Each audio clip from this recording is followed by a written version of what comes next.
네, 박윤 기자 잘 들었습니다. 1992년 유키즈 온 더 블럭 내한 공연과 2005년 경북에서 열린 가요 콘서트 등에서 압사 사고가 발생했습니다.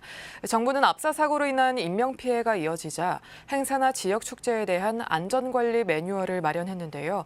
이번 이태원 참사에서는 이 안전 매뉴얼이 지켜지지 않았습니다. 어떤 이유 때문일까요? 천서연 기자입니다. 행정안전부가 발간한 지역축제 안전관리 매뉴얼입니다. 순간 최대 1,000명 이상 참가가 예상되는 지역축제 개최자는 축제 30일 전에 지방자치단체 등의 안전관리 계획을 제출하도록 하는 내용을 담고 있습니다. 압사 사고 등에 대비한 안전요원 배치와 소방구조 구급요원 배치, 그리고 소방차량 대기 등이 주요 내용입니다. 하지만 이번 이태원 참사에서는 행안부의 안전관리 매뉴얼이 지켜지지 않았습니다. 이유는 자율축제, 헬로윈의 경우 특정 단체나 지자체가 주관하는 행사가 아닌 시민 자율축제인 것입니다. 용산구와 경찰서, 소방서가 행사를 앞두고 안전대책을 점검했지만 안전요원 배치 미비와 현장 관리가 부실할 수밖에 없는 상황인 겁니다.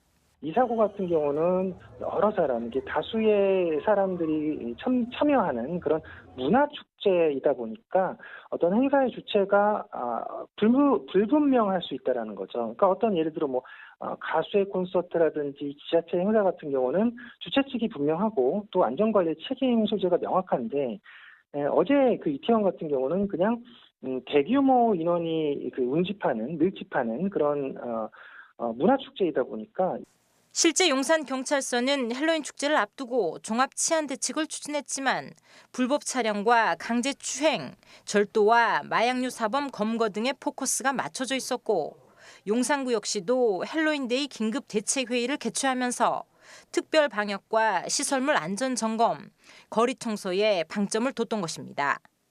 한편 행안부는 이번 이태원 참사와 관련해 주체가 명확하지 않은 축제에 시민들이 몰리면서 사고가 발생했고 사전에 매뉴얼 작동이 어려웠던 부분이 있다고 설명했습니다.